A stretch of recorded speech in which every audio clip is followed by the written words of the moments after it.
Students, good morning.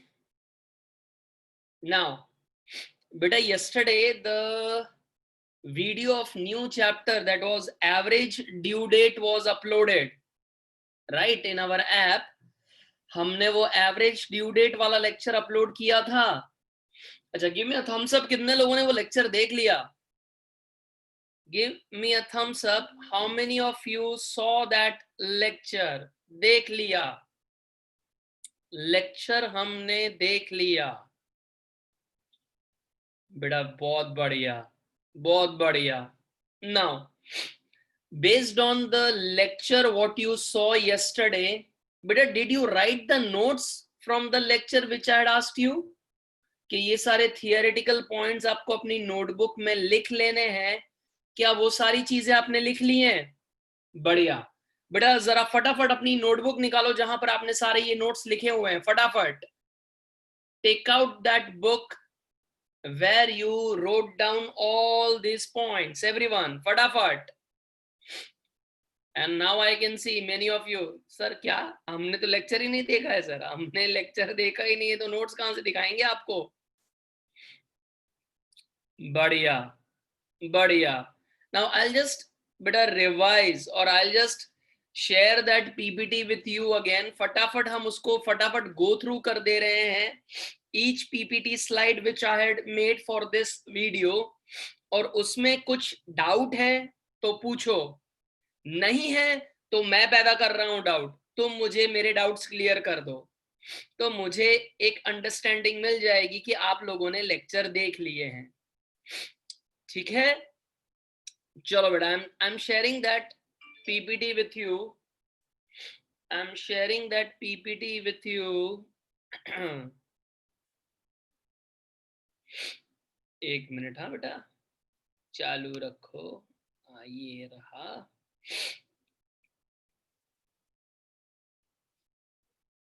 बेटा, as the name said, it was average due date.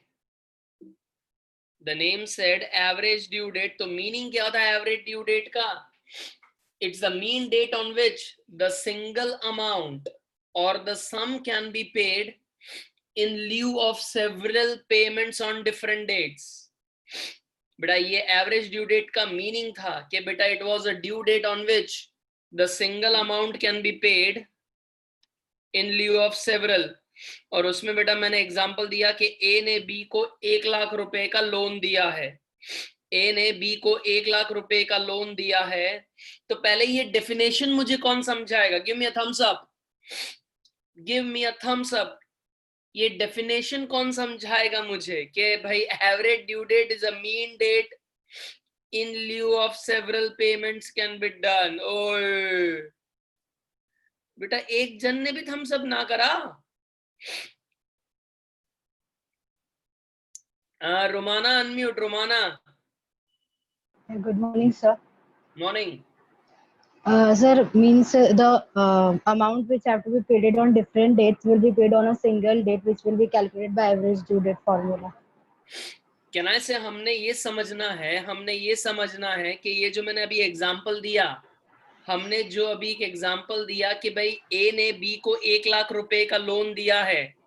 अब उन्होंने ऐसा बोला कि ये जो 1 लाख रुपए का हमने लोन दिया है, बी ने ऐसा बोला कि वो अलग अलग डेट पर आके उसका पेमेंट करेगा, डिफरेंट डेट्स पर आके वो पेमेंट करेगा.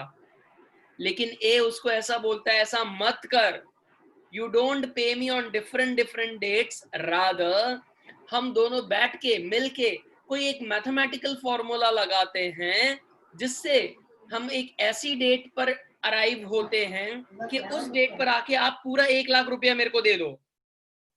आप उस दिन आके पूरे 1 लाख रुपए मुझे दे दो. तो बेटा डेफिनेशन में देखो यही बोला है इंग्लिश में, इट्स अ मीन डेट.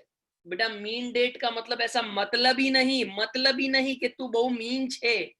ए नहीं ला, ए वाड़ी मीन नी बात नहीं थती. मीन डेट नो मतलब आपने स्टैटिस्टिक्स में तुम पढ़ ही रहे हो ना, स्टैट्स चैप्टर तुम पढ़ ही रहे हो. मुझे नहीं आता है स्टैट्स, लेकिन तुम्हें तो आता है ना स्टैटिस्टिक्स, के मीन क्या होता है? Average, arithmetic mean. So that is the mean date. हम सब डेट्स के मतलब बी ने हमें जितने भी तारीखें दी हुई हैं, बी ने हमें जितनी भी डेट्स दी हुई हैं, अलग अलग डेट्स ऑफ रीपेमेंट की, उन सब डेट को हमने अक्यूमुलेट किया, उनका हमने एवरेज निकाला। तो वो जो मीन डेट आई उसे हम एवरेज ड्यू डेट कहेंगे। वो जो मीन डेट आ रही है उसे हम एवरेज ड्यू डेट कहेंगे। बेटा समझ में आ रहा है? बेटा आप लोगों को ये पहला डेफिनेशन समझ में आ रहा है? पक्का? पक्का? Sure sure sure? ये डेफिनेशन पता चला? डाउट है तो मुझे पूछो थम्स अप करके, या तो you raise your hand if you have any doubt कि मीन डेट क्या होती है। बढ़िया बढ़िया, ओके। सो बेटा none of you are having doubt कि what is the mean date, वो समझ में आया। अब देखो नेक्स्ट वाले स्लाइड में मैंने क्या दिखाया है, जरा ध्यान से।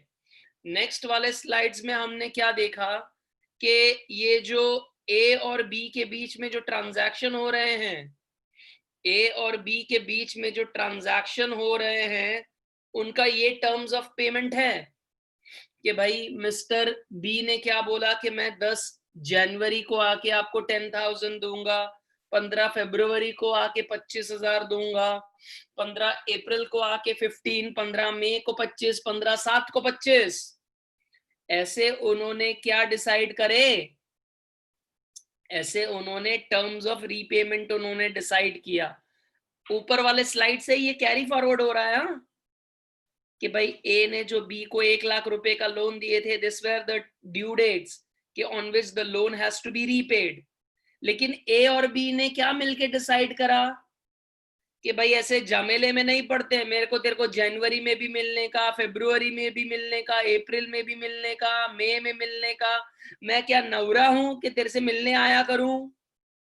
हम अपना बिजनेस करेंगे कि ये तुमसे मिला, ये मिलने जुलने का काम करेंगे, और वो भी 10-15 हजार रुपए लेने का।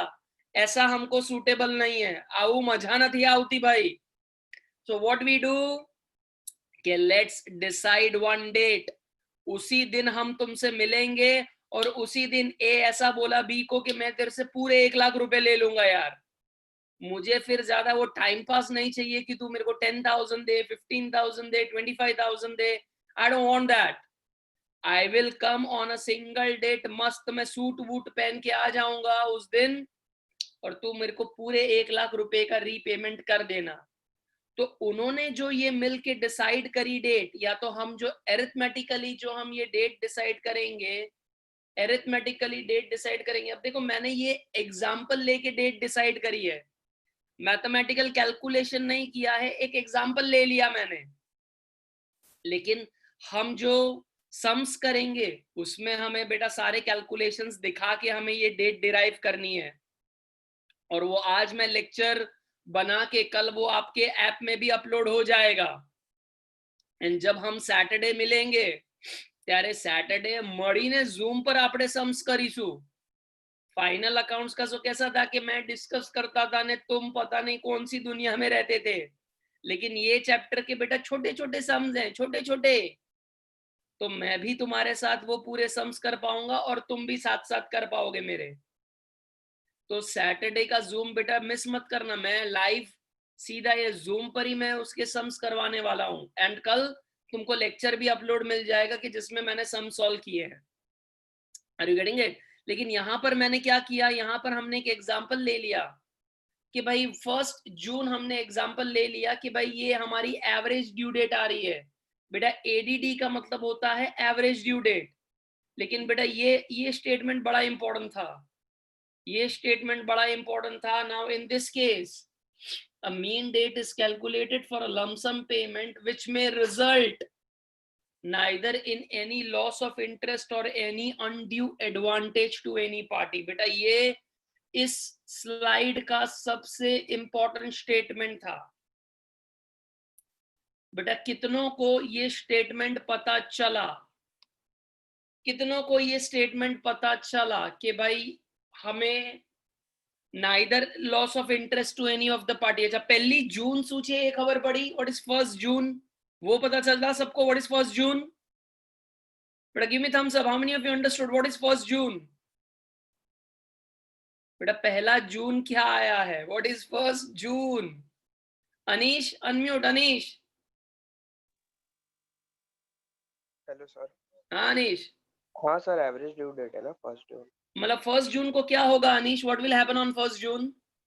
फर्स्ट वो इतने सारे जो हमने डेट्स लिए थे उसमें से इस डेट पे वो पैसे 1 लाख रुपए ले लेगा ए बी से। Very good. कहना है से ये जो अलग अलग हमने डेट्स देखी, हमने ये जो सारी अलग अलग डेट्स देखी हैं, 10 जनवरी, 15 फरवरी, 15 अप्रैल, 15 मई, 15 जुलाई, इन सब डेट्स पे कोई ट्रांजैक्शन नहीं होगा। ए और बी के बीच में इन सब डेट्स पे एक भी ट्रांजैक्शन नहीं होगा।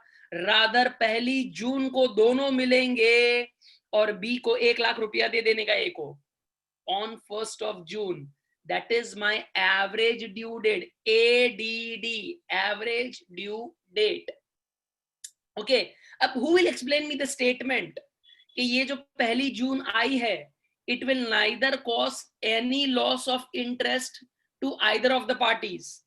इसका मतलब कौन समझाएगा? ये सबसे इंपॉर्टेंट पॉइंट है। ये किसी को समझ में आया? नहीं नहीं नहीं। Sujal unmute. Sujal. Yes sir. हाँ सुजल। सर लॉस नहीं होगा क्योंकि पहले जो इंस्टॉलमेंट में पेमेंट देना था वो एवरेज ड्यू डेट को होगा, जिसको जैसे अपने एक पहली तारीख को दिया था वो फर्स्ट मंथ से 5th मंथ के जो इंटरेस्ट है, इंस्टॉलमेंट का इंटरेस्ट, वो उसको जिसको लेना है पैसा उसको लॉस नहीं होगा। और जो जिसके 1 जून के बाद जो पैसा देना है उसमें वो जिसको जो देने वाला है उसको लॉस नहीं होगा। बराबर है। यशराज यशराज यशराज समझा? मतलब सर एवरेज ड्यू डेट निकालते तो उसमें सर ए को और बी को दोनों को लॉस भी नहीं होना चाहिए और एडवांटेज भी नहीं होना चाहिए। हाँ, लेकिन कैसा ना लॉस कैसा ना एडवांटेज? मतलब सर बीच की डेट निकालनी चाहिए, मतलब ए पैसे देने जाए तो उसमें उसका लॉस भी नहीं होना चाहिए और जो बी है जो पैसे लेने वाला है उसको एडवांटेज भी नहीं होना चाहिए उतना। बराबर है। Hearty hearty hearty unmute hearty. Sir ये सारी ड्यू डेट्स को कंसिडर करके ऐसी कोई मतलब एवरेज ड्यू डेट निकाली जिससे ना ए को इंटरेस्ट का लॉस होगा ना बी को कोई इंटरेस्ट का लॉस होगा। लेकिन वो कैसे लॉस कैसे नहीं हो रहा है वो आपको समझाना है कि लॉस कैसे नहीं हो रहा है। ए को भी लॉस नहीं हुआ, बी को भी लॉस नहीं हुआ, लेकिन कैसे नहीं हो रहा है मैं ये समझने की कोशिश कर रहा हूँ। एवरेज ड्यू डेट्स के पहले जो डेट्स थी उस पे जो इंटरेस्ट आएगा तो उसका लॉस बी को होगा और उसके बाद की डेट्स में ए को होगा तो वो बैलेंस हो जाएगा ना। अच्छा, जो ड्यू डेट है उसके पहले वाले का जो इंटरेस्ट है उसका किसका लॉस होगा? बी को। क्यों बी को? नहीं ए को। ए को नक्की कर ले। हाँ ए को होगा। ए को। अभी तुम फिर थोड़ी देर बाद बोलोगी सर सी को भी हो सकता है ना डी को भी हो सकता है। नहीं ए को होगा। क्यों ए को होगा? बस लोन दिया है ना बी ने ए को। अच्छा अच्छा अच्छा, और क्या दिया है? ऐसे ऐसे करके क्या कर रहे हैं ऐसे ऐसे? हाँ समझाओ, तुम सही जा रही हो, समझाओ। हाँ तो बस यही ना फिर कि एवरेज ड्यू डेट के पहले वाली डेट्स का इंटरेस्ट का लॉस ए को होगा और उसके बाद वाली डेट्स का लॉस बी को होगा तो मतलब फेवरेबल हो गया ना ये, कुछ किसी को लॉस नहीं है तो दोनों के लिए फेवरेबल हो गया। बहुत बढ़िया बेटा। अगर हिंदी में नहीं समझा पा रहे हैं तो गुजराती में भी बोल सकते हैं। ऐसा जरूरी नहीं है कि हमें हिंदी ही दे करनी है, हम गुजराती में भी समझा सकते हैं, ऐसा कोई प्रॉब्लम नहीं है। ठीक है, मतलब हार्दी ने जो कहा बेटा आप लोगों ने सुना? नहीं सर क्या बोला उसने, कुछ समझ में आया नहीं हमको और आपको भी समझ में नहीं आया है। सर समझो, कहना से मैंने एवरेज ड्यू डेट निकाली 1 जून को, तो देखो 10 जो जनवरी का पैसा था, 15 फरवरी का पैसा था, 15 अप्रैल का पैसा था, वो ए को नहीं मिला on time.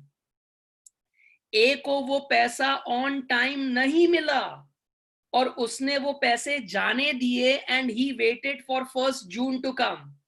So A did not receive his amount on 10th of Jan, फरवरी, अप्रैल, वो सारे पैसे उसने जाने दिए।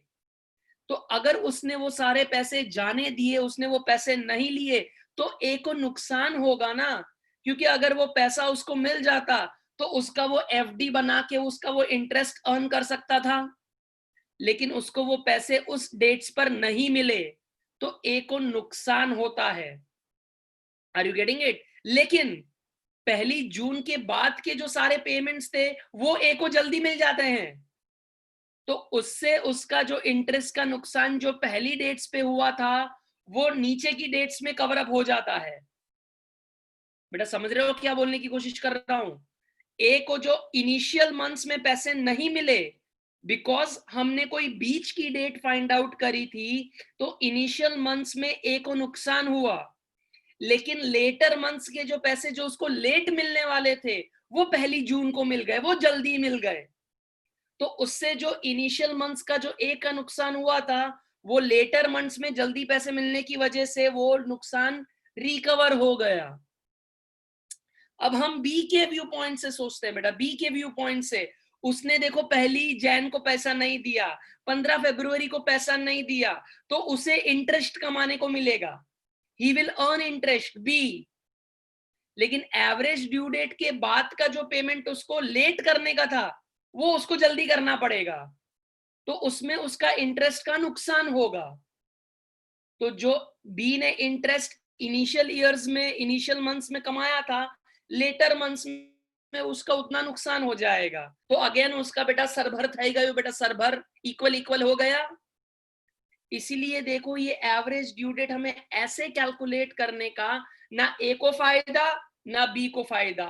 ए को कोई अनड्यू एडवांटेज नहीं मिलेगा, बी को कोई अनड्यू एडवांटेज नहीं मिलेगा। बेटा अब बात समझ में आई, कौन सा एडवांटेज किसको क्या मिलेगा? कोई भी नहीं मिलेगा एडवांटेज, किसी को भी एडवांटेज नहीं मिलेगा और किसी का भी इंटरेस्ट का लॉस नहीं होगा। Nobody will lose the interest. बेटा श्योर? बेटा अगर चीजें समझ में आई हैं तो खड़े हो जाओ बेटा, अपनी जगह से खड़े हो जाओ, शाबाश। अगर चीजें समझ में आ रही हैं तो बेटा please stand up. Oh my God, 800 લોકો બેસતા જ નહીં, ઊભા જ નહીં થતા, ધવલ બેઠો જ છે, ધવલ પોતાની જગ્યા પર બેઠો જ છે। સરસ बेटा, इवन ये ईशा पटेल भी अपनी जगह पर बैठे हैं, बहुत बढ़िया बहुत बढ़िया।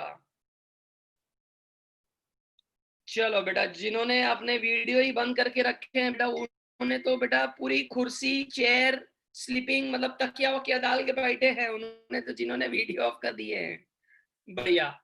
चलो मतलब इन शॉर्ट समझ में आ गया है, right? Let's go to the next slide बेटा, let's go to the next slide बेटा। उसमें देखो शायद मैंने आपको फॉर्मूला लिखवाया, उसमें द नेक्स्ट स्लाइड में नहीं, मैंने कुछ इंपॉर्टेंट पॉइंट्स लिखवाए थे। Yes yes beta, yes, I made you write few important points beta, let's see that beta, let's see that beta, what are the few points now? हमारा ये सारा जो चीजें हैं, हमारी ये जो लोन का मैंने जो आपसे बेटा डिस्कस किया, लोन का मैंने खाली एक एग्जांपल दिया था। हमको ये चैप्टर किसमें ज्यादा यूज आने वाला है? बिल्स ऑफ एक्सचेंज के ट्रांजैक्शन में। बेटा आप सबको पता है ना bills of exchange, bills receivables, bills payable. तो डेटर और क्रेडिटर के बीच के जो ट्रांजैक्शंस होंगे, डेटर एंड क्रेडिटर के बीच के जो ट्रांजैक्शंस होंगे, उनमें ये एवरेज ड्यू डेट कैलकुलेट हमें करना पड़ेगा। तो देखो मैंने क्या लिखवाया है, the several transactions take place between debtors and creditors. The transactions are in form of bills of exchange and accordingly different amounts have to be collected or paid depending on the credit period allowed. मतलब देखो, हमने bills of exchange वाला अगर transaction तुमने किया है तो हम अपने डेटर्स पर बहुत सारे बिल ड्रॉ करते हैं और उस हर एक बिल की ड्यू डेट अलग अलग आती है। तो rather than going on different different due dates, again हम क्या करेंगे, वो डिफरेंट डिफरेंट ड्यू डेट्स का एक एवरेज ड्यू डेट कैलकुलेट कर लेंगे एंड हम सारे बिल के पैसे फिर उसी दिन लेने जाएंगे। तो बिल्स ऑफ एक्सचेंज में ये ट्रांजैक्शन, ये average due date, it's most suitable और मोस्ट प्रेफरेबल। ये बिल्स ऑफ एक्सचेंज वाले ट्रांजैक्शंस में एवरेज ड्यू डेट की गिनती होती है, which is practically possible. Okay, next जब एवरेज ड्यू डेट कंसिडर कर रहे हैं बेटा, ये आपको लिखना था कि दो चीजों को ध्यान में रख के हम एवरेज ड्यू डेट को काउंट करते हैं बेटा। दो चीजों को ध्यान में रख के, which are the 2 points are considered first, कि कितना अमाउंट का हमको पेमेंट करना है या तो कितनी अमाउंट का कलेक्शन है, and the second most important is the credit period. Now second most important is the credit period. Now if you remember, bills of exchange का credit period is maximum 3 months, 90 दिन। तो उस credit period को भी हम ध्यान में रखेंगे और कितनी अमाउंट लेनी है, कितनी अमाउंट देनी है, उस पर भी हमारा कैलकुलेशन होगा एवरेज ड्यू डेट का। सो 2 पॉइंट वो आपको अंडरलाइन कर लेने हैं या तो लिख लेने हैं, या तो आप सबने पैम्पलेट कलेक्ट कर लिए बेटा ब्रांच ऑफिस से? नहीं सर, नहीं कर लेना बेटा, क्योंकि सम्स मैंने स्टार्ट कर देने हैं, आज से सम स्टार्ट कर देने हैं। So 2 points are to be considered. Now you can write that 2 points: the amount which is to be collected or paid, and the second is the credit period. But the amount which is to be collected or the paid or the credit period. So beta वापस मैंने वो statement लिखाया. So we can conclude that average due date is one such date where the entire amount can be settled without again causing loss to any debtor or creditor. ये वाला point हमने discuss कर लिया कि किसी भी person को कोई भी नुकसान हम होने नहीं देंगे, किसी भी पर्सन को हम कोई भी नुकसान होने नहीं देंगे, ठीक है। उसके बाद जरा चेक करो, I made you even right the table कि एवरेज ड्यू डेट कैलकुलेट कैसे होगा। एवरेज ड्यू डेट का बेटा ये टेबल हमने बनाया बेटा। Have you made this table everyone? बेटा कुछ तो बोल दो, आप सबने क्या ये टेबल बना लिया है? How to calculate the average due date, उसका ये सबसे इंपॉर्टेंट टेबल है कि हम एवरेज ड्यू डेट कैसे कैलकुलेट करेंगे। तो उसमें देखो टेबल का सबसे इंपॉर्टेंट कॉलम, अभी ये मैंने स्पेसिमेन आपको लिखवा दिया है, वो आपको अपनी नोटबुक में लिख लेना है and it is again given in the pamphlet also. ये जो अगर आप पैम्पलेट लेके जाएंगे तो उसमें भी ये स्पेसिमेन दिया हुआ है, लेकिन आई included in this because I already knew कि कितने जन पहुंच पाएंगे नहीं पहुंच पाएंगे, इसीलिए मैंने स्लाइड में ही एवरेज ड्यू डेट का दे दिया। अब इसमें सबसे इंपॉर्टेंट ये डेट है बेटा, बेस डेट। अगर हम टेबल देंगे serial number, date of bill, कितने पीरियड का क्रेडिट हमने दिया, उसका due date, then base date, ये सबसे इंपॉर्टेंट डेट है बेटा, क्वेश्चन की सबसे इंपॉर्टेंट डेट है बेस डेट। वो कैसे लेने का, हम जब सम स्टार्ट करेंगे तब हम उसको देखेंगे कि बेस डेट किसे लेने का, amount and product. Average due date का फॉर्मूला क्या है, base date plus average period. Average due date का हम अगर फॉर्मूला देखें तो it is base date plus average period. But then how will I calculate the average period, तो ये total product upon total amount. So बेटा जिन्होंने नहीं लिखा है प्लीज लिख लेंगे। एवरेज ड्यू डेट का फॉर्मूला जिन्होंने नहीं लिखा है प्लीज लिख लेंगे, it is base date plus average period. And how do I calculate average period? But how do I calculate the average period? Total product upon total amount. But total product upon total amount. बेटा getting that average due date का formula पता चला? What is the formula? Base date. इसीलिए देखो ऊपर वो table में base date का मैंने कलर चेंज करके वो टेबल में लिखा है, क्योंकि that is the most important date. Base date is the most important date, and उसमें हमने ऐड क्या करना है? Average period. Base date plus average period. And how do I get that average period? Total product upon total amount.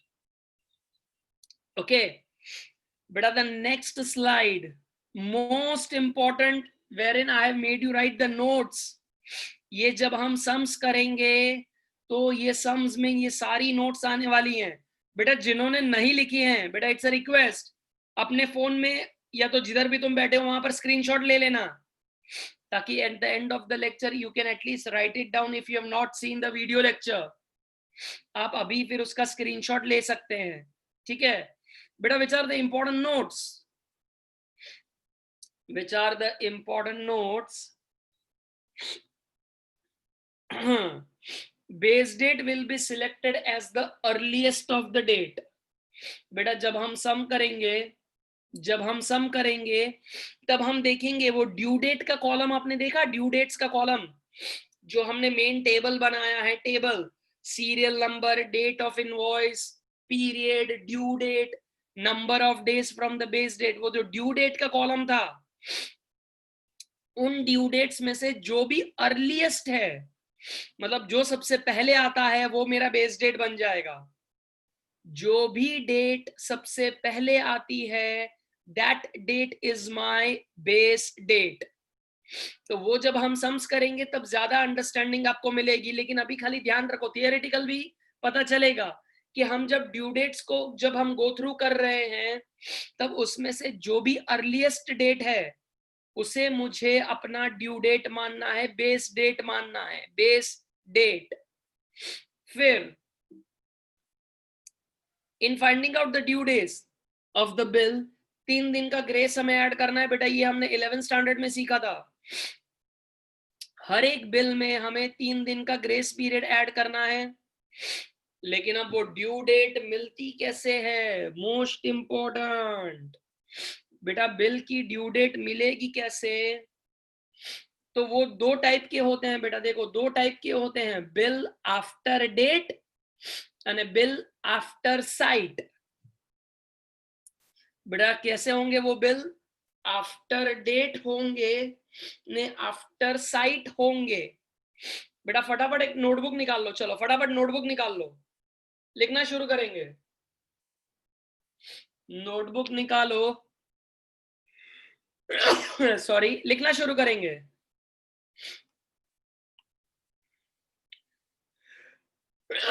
Sorry, मान लो बेटा, मान लो आपका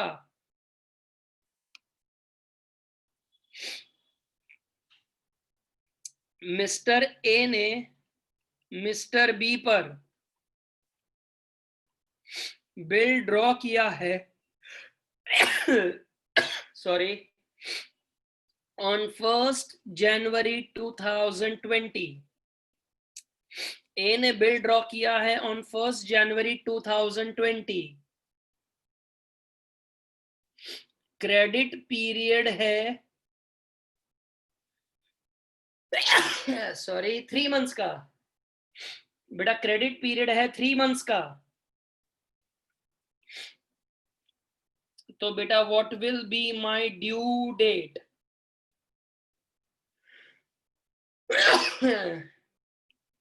तो ये जो बिल ड्रॉ किया है 1 मार्च को, 1 जैन को, 3 महीने के लिए, तो इसकी ड्यू डेट कब आएगी? बेटा चैट में मुझे रिप्लाई करो। 1 जनवरी को बिल बनाया है, 3 मंथ्स का क्रेडिट है, तो what will be my due date? Chat पे मेरे को रिप्लाई करो।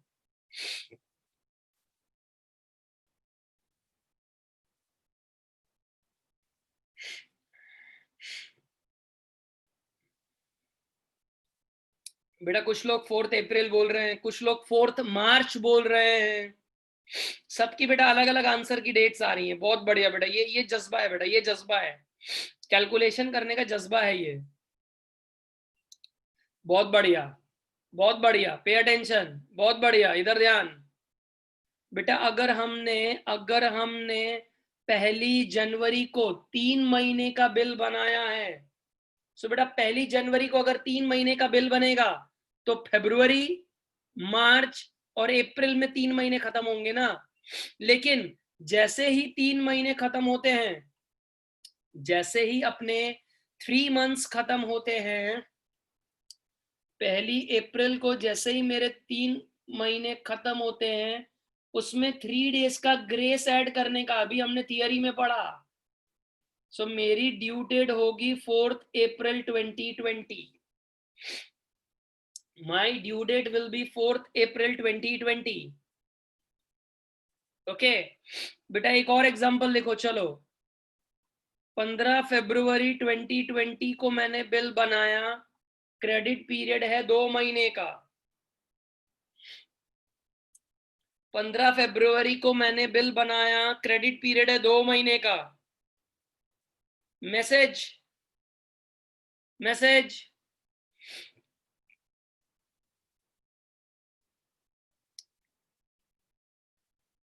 आले बेटा, आंसर आले आले आले। एक का 19 अप्रैल आ रहा है, एक का 17 अप्रैल आ रहा है। बढ़िया बेटा बढ़िया। एक के 18 अप्रैल आ रहे हैं। अभी मैं केबीसी तो नहीं खेल रहा ना बेटा, 4-4 ऑप्शन दे दूं मैं तुमको। सब लोग सही जवाब दो बेटा। 17 अप्रैल वाले जो हैं, 17 अप्रैल जो बोल रहे हैं, बहुत बढ़िया बेटा, I am proud of you. 17 अप्रैल जो लोग मेरे को चैट पे मैसेज भेज रहे हैं, वेरी गुड। 17 अप्रैल गलत जवाब है। 17 अप्रैल गलत जवाब है बेटा। तुम कैसे डेज कैलकुलेट कर रहे हो, कैसे? और बेटा ये जो चैप्टर है ना, उसमें मैंने डेबिट क्रेडिट एक बार भी शब्द नहीं यूज करना। मतलब अकाउंट्स का इसमें कोई रोल ही नहीं है। It's the chapter on just calculating the days, which reminds me of Madhuri Dixit singing that song. 1 2 3 4 5 6 7 8 9 10 11 12 13, तुम सबका करूं मैं इंतजार। चैट पे मैसेज भेज मेरे यार। वाह सर, लॉकडाउन में शायर बन गए हो। अकाउंट्स पे ध्यान दो सालो, अकाउंट्स पे ध्यान दो। तो बेटा माधुरी दीक्षित को ध्यान में रख के तुमको ये चैप्टर करना है। You just have to calculate the days. And बेटा 17 अप्रैल मार रहे हैं मैसेज में, 17 अप्रैल ठोक रहे हैं लोग। कैसे आ रहा है बेटा 17 अप्रैल, कैसे आ रहा है? लिखो बेटा। अगर फरवरी 15 को अगर हम 2 मंथ्स का क्रेडिट देखें, तो 15 अप्रैल को वो 2 महीने खत्म होते हैं, और उसमें फिर हम 3 दिन का ग्रेस ऐड करें तो 15 में बेटा 3 दिन, साला 17 कैसे होता है? 18 आएगा ना। 18 अप्रैल, 18 अप्रैल will be the due date. 18 April. Are you getting it? अब देखो, मैं जूम पर तुम्हें ज्यादा कंफ्यूज नहीं करना चाहता। हमने अभी ये मंथ्स के बेसिस पर जो कैलकुलेशन किया वो बहुत इजी लग रहा है ना तुमको, लेकिन इतना इजी नहीं है। ये जो क्रेडिट पीरियड मंथ्स में दिए हुए हैं, अपनी लाइफ हेल बनाने के लिए they will give this credit period in terms of days.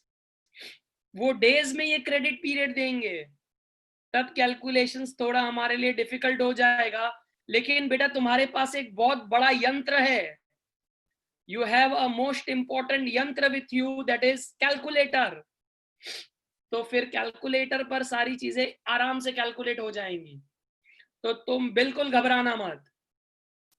तो ये होता है बेटा जब हमने बिल बनाया आफ्टर डेट। बेटा ये होगा when we make the bill after date. कुछ ऐसा भी मैंने लिखवाया है, देखो, बिल आफ्टर साइट। बेटा ये क्या होता है? बिल आफ्टर साइट क्या होता है? लिखो, what is bill after sight? बेटा what is bill after sight? Now again बेटा हम ए और बी का ही एग्जांपल लेके चलेंगे। ए ने बी पर बेटा बिल ड्रॉ किया 10 अप्रैल को। Okay, he drew the bill on 10th of April, whereas B said be said कि मैं ये बिल बिना देखे एक्सेप्ट नहीं करूंगा।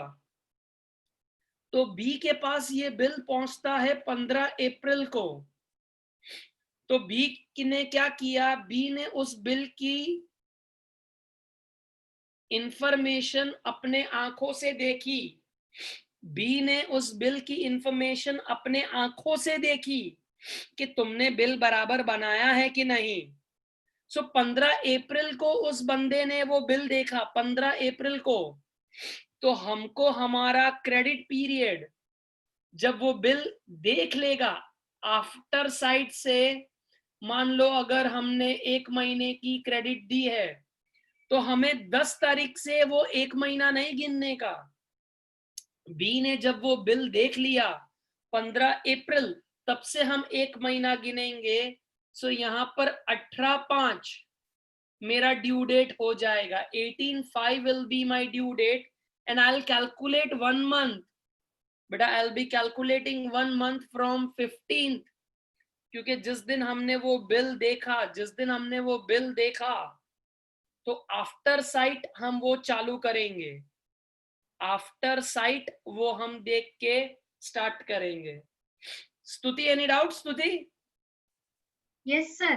पर अगर डेट ऑफ साइट और डेट ऑफ एक्सेप्टेंस अलग हो गई कभी कैसे? नहीं, सेम ही है। डेट ऑफ साइट और date of acceptance is one and the same. Okay sir, there's no difference, it's okay. when I'll see the bill, I'll accept it. So date of acceptance or date of sight is one and the same. Okay sir. Okay, so when to calculate the credit, you understood? Date of drawing जब दिया हो, 2 situation दी ना, bill की 2 situation है, after date and after sight. मतलब हमने देख के अगर बिल एक्सेप्ट किया तो तब से हम ड्यू डेट गिनेंगे, और 3 दिन का ग्रेस आएगा, वो बहुत इंपॉर्टेंट है। Okay, and the last point to be discussed, बेटा अगर हमारा ड्यू डेट नेशनल हॉलीडे पर है, अब देखो जब मैं पीपीटी बना रहा था तब ऐसा सोचा कि खाली मैं लिख दूं कि if my due date is on a national holiday, then उसके प्रीवियस डे को हमको हमारा ड्यू डेट लेने का। लेकिन पीपीटी बनाते बनाते ऐसा भी विचार आया कि कितने लोगों को पता होगा यार कि what are our national holidays, क्योंकि तुम लोगों के लिए तो बेटा हर Sunday is a national holiday. So वो ज्ञान देने के लिए मैंने तुमको कुछ ना समझ में आए तो डेट्स भी लिख डाली। मतलब अगर बेटा बॉटल फीडिंग करने के लिए उतरा हूं तो बेटा पूरा बॉटल में पूरा सारी इंफॉर्मेशन दे दी मैंने, कोई कंफ्यूजन नहीं होना चाहिए। 3 ही नेशनल हॉलीडे हैं और वो मैंने मेंशन कर दिए। अगर आपका ड्यू डेट नेशनल हॉलीडे पर है, हमने वो जो 3 दिन ऐड करके सब जो निकाला ड्यू डेट, अगर वो नेशनल हॉलीडे पर आता है तो आपको प्रीवियस डे को आपका ड्यू डेट लेने का, वो मैंने अपनी वो भी वीडियो स्लाइड में बताया है कि बेटा if it's on a national holiday which is 26 जनवरी, तो 25 को हमारा ड्यू डेट लेने का, 15 अगस्त है तो 14, 2 अक्टूबर है तो 1 अक्टूबर को हमें लेने का हमारा due date. Okay, and if the due date is on emergency holiday, ये भी वीडियो लेक्चर में समझाया कि if the due date is on emergency holiday, emergency, तो next day will be taken as our due date, next day. Emergency holiday में मैंने example दिया कि बहुत सारा बारिश गिर रहा है बड़ौदा में, गुजरात में बहुत बारिश अगर हो रही है तो उस पर्टिकुलर डे को, मान लो 25 तारीख को बारिश हो रही है तो 25 सितंबर is declared as an emergency holiday. और अगर हमारी ड्यू डेट 25 सितंबर को आ रही है तो 26 सितंबर को हमें हमारा वो ड्यू डेट लेने का, the next day will be taken as our due date. Okay, तो जब हम सम्स करेंगे तब ये ड्यू डेट्स वाले पॉइंट बहुत आने वाले हैं, तो ध्यान से, राइट बेटा। I am concluding the lecture, any doubt? तो आप अपना रेज हैंड करके डाउट पूछ सकते हैं, ने डाउट नहीं है तो वी कंक्लूड। आवजो કહેવાનું ચાલુ कर દઈએ, પછી આવજો કહેવાનું ચાલુ कर દઈએ, डाउट ना હોય तो। Bye sir. हाँ देखो सीधा बाय, कोई डाउट नहीं है। Bye sir. Bye bye sir. Bye bye sir. Bye sir. Bye sir. आवजो। आवजो।